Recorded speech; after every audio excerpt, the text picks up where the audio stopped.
Good morning, students. Today we are going to start a new chapter, The Barbers Trade Union, a story for our studies, composed by Mulkraz Anand. Before discussing the story, let me tell you something about the author Mulkraz Anand. He is one of the most prolific of contemporary Indo-English writers. Mulkraz Anand has made a significant contribution both to the novel and the short stories. Born in Peshawar, he was at university in Lahore, London and Cambridge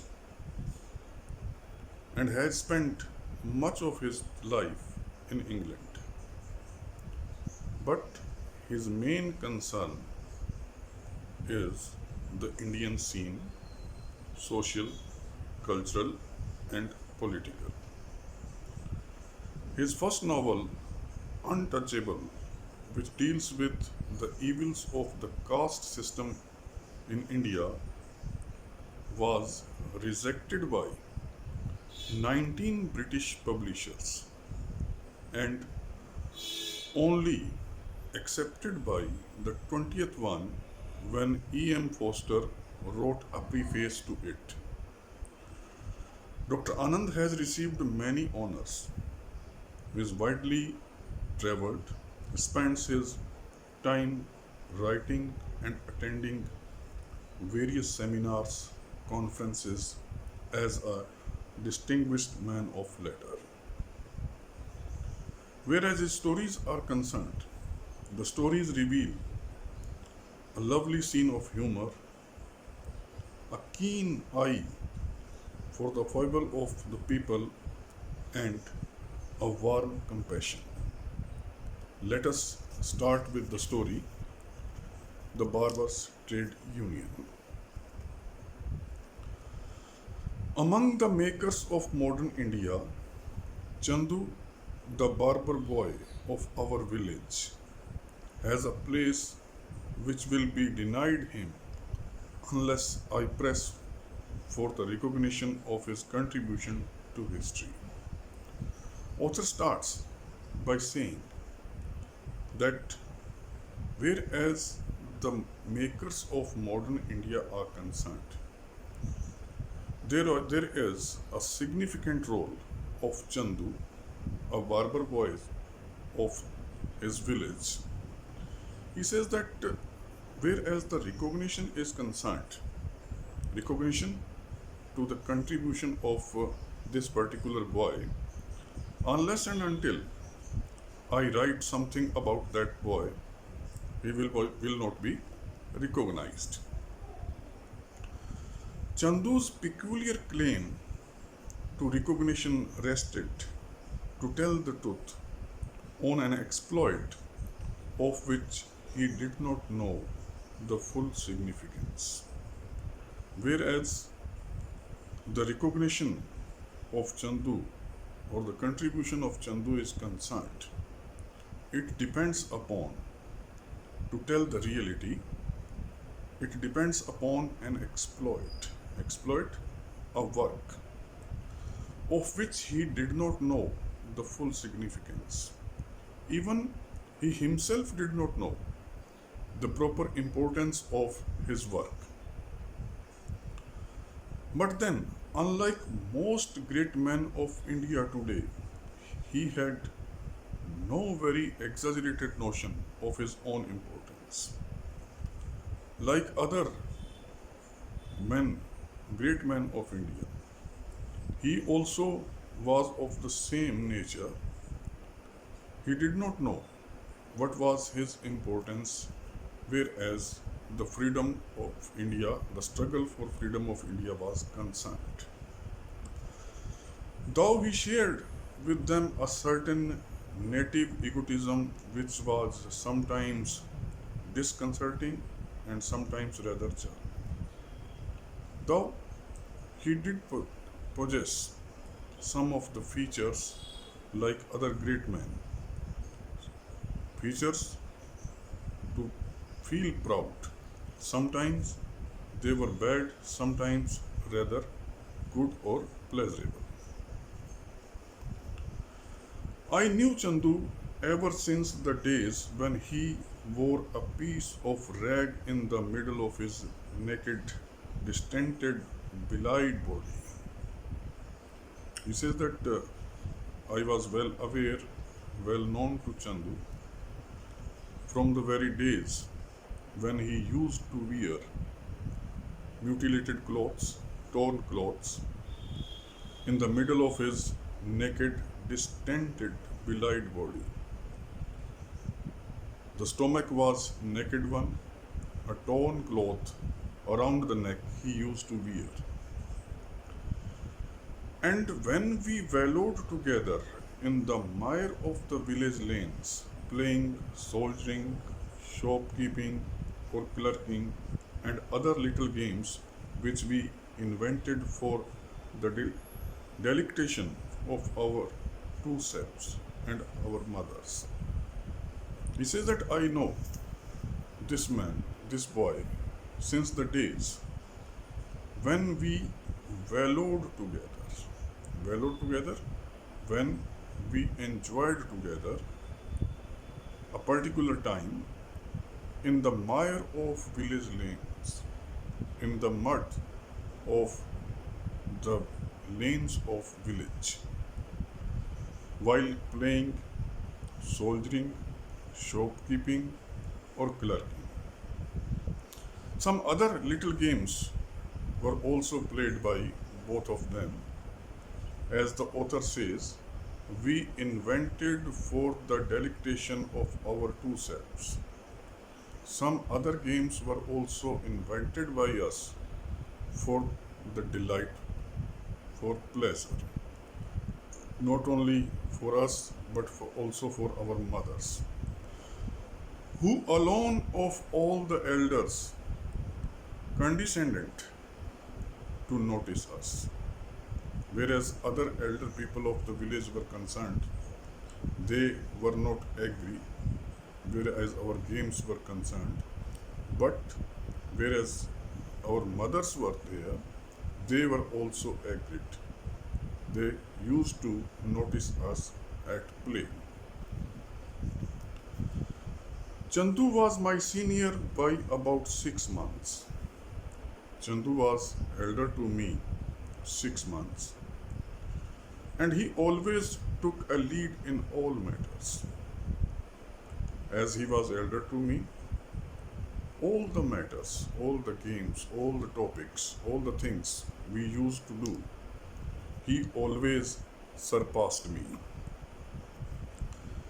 And I willingly followed because truly he was a genius at catching wasps and at pressing the poison out of their tails, at tying their tiny legs to cotton thread and flying them. While I got stung on the cheeks if I dared to go anywhere near the platform of the village well, where these insects settled on the puddles to drink water. The author provides an example why he used to follow this barber's boy Chandu.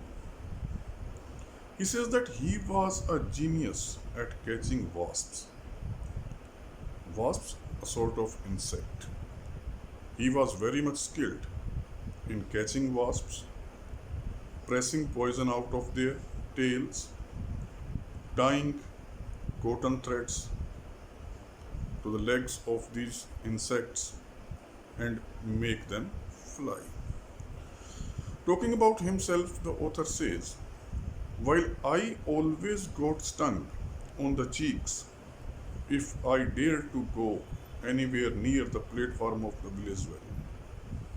He says that whenever I tried to copy this boy, I was always stung on the cheeks by these insects. Whenever I tried to go near to the place where these insects settled just in order to drink water, I was always stung. When we grew up, he still seemed to me the embodiment of perfection because he could make and fly paper kites of such intricate design and of such balance as I could never achieve. Another talent of this boy is discussed here. He says that as we were growing, he still seemed to me the embodiment of perfection.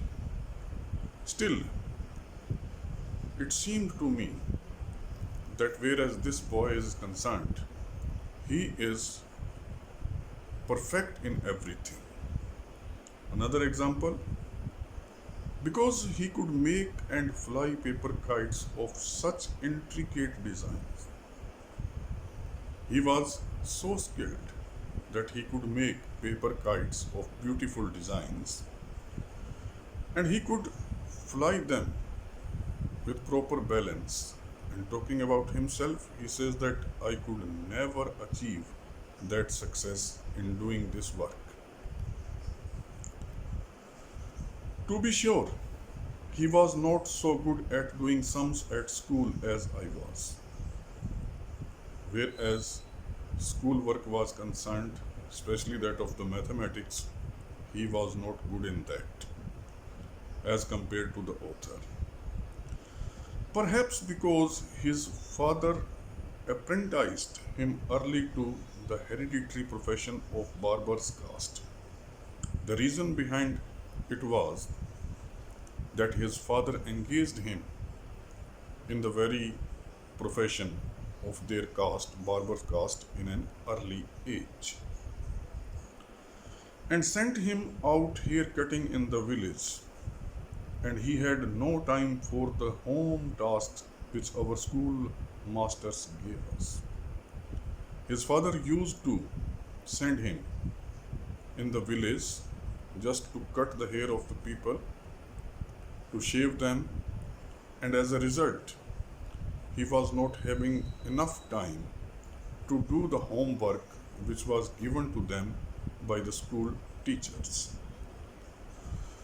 But he was better than I at reciting poetry. He says that another quality he was having, in which he was better than me, that he was good in reciting poetry. Any day, for not only did he remember by rote the verse in the textbook, but he could repeat the endless passages of prose in that book so that they seemed like poetry. Anytime he could recite the poetry, anytime he could repeatedly speak the prose paragraphs so clearly that even the prose itself seemed as if he was reciting poetry. My mother resented the fact that Chandu won a scholarship at school while I had to pay fees to be taught. My mother, she was angry with me. The reason was that Chandu, he won scholarship in the school, but whereas myself was concerned, my mother had to pay the school fees for my teaching. And she constantly dissuaded me from playing with him. Regularly, my mother used to advise me to stop playing with Chandu, saying that Chandu was a low caste barber's son and that I ought to keep up the status of my caste and class. The reason behind it, given by mother, was that Chandu belonged to a lower caste and I should keep up the standard of my upper caste or my class. Mark it here. Thank you very much. We shall continue in our next class.